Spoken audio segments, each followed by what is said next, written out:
Tonight, I want to speak to you about total victory. Our security and the prospects of peace in the Middle East depend on one thing: total victory over Hamas. At the start of the war, I outlined three goals: destroy Hamas, free the hostages, and ensure that Gaza doesn't pose a threat to Israel anytime in the future. Achieving these goals will ensure Israel's security and pave the way for additional historic peace agreements with our Arab neighbors. But peace and security require total victory over Hamas. We cannot accept anything else. Can you imagine what will happen if we don't have total victory? Hamas leaders have already pledged they'll repeat the October 7th massacre over and over and over again. No nation can accept that. We certainly won't.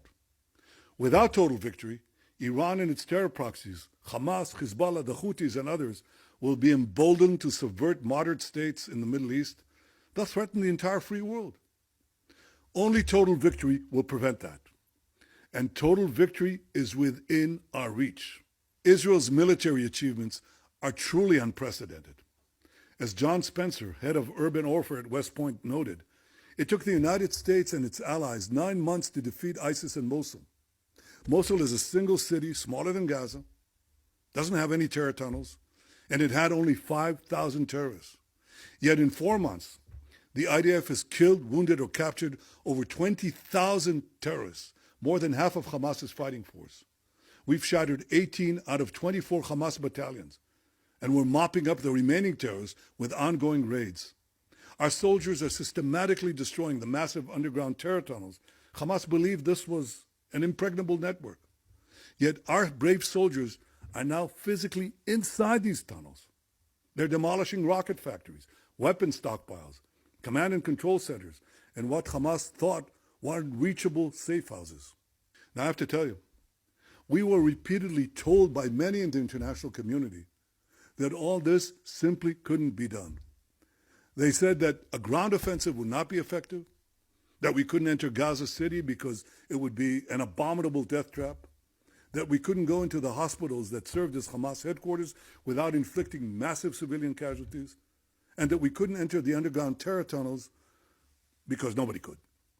Yet our brave soldiers proved them all wrong on all counts. Many also argued that Israel's military campaign would scuttle our ability to release the hostages. Well, they were wrong on this one too. Military pressure led to the release of 110 hostages, and only continued military pressure will bring home the remaining hostages. Our soldiers are now in Khan Yunis, Hamas's main stronghold. They'll soon go into Rafah, Hamas's last bastion. They will do so, as they've done up to now, by providing the civilian population safe passage to safe zones. And they'll do so in spite of Hamas's evil attempts to stop the civilians from leaving at gunpoint. Total victory over Hamas will not take years. It will take months. Victory is within reach. And when people talk about the day after, let's be clear about one thing. It's the day after all of Hamas is destroyed. Not half of Hamas, not 3/4 of Hamas, all of Hamas. And once Hamas is destroyed, we need to verify that Gaza is demilitarized, that we stamp out any attempt at the resurgence of terror. And history has shown that only Israel can do this, by having overriding security control over Gaza. What does that mean? It means that Israel will be in Gaza or act in Gaza at any place, at any time that is necessary to ensure that terrorism doesn't rear its ugly head again. Gaza must have a civilian administration staffed with those who do not support terrorism, fund terrorism, or indoctrinate their children with terrorism in the goal of destroying Israel. In fact, we should seek the very opposite, that school children in Gaza will be educated towards peace, that they'll be educated towards coexistence. Now, grant you, this will take time. But we've seen it happen in other parts of the world and in the Gulf states themselves. We would welcome the participation of moderate Arab states in creating a different and better future for Gaza. This would also require that UNRWA, which perpetuates the Palestinian refugee problem, whose schools indoctrinate Palestinian children with genocide and terror, and from whose ranks sprang a dozen terrorist murderers who participated in the October 7th massacre, this UNRWA must be replaced by responsible aid agencies. We're at a pivot of history where the region can go either in the direction of light or in the direction of darkness.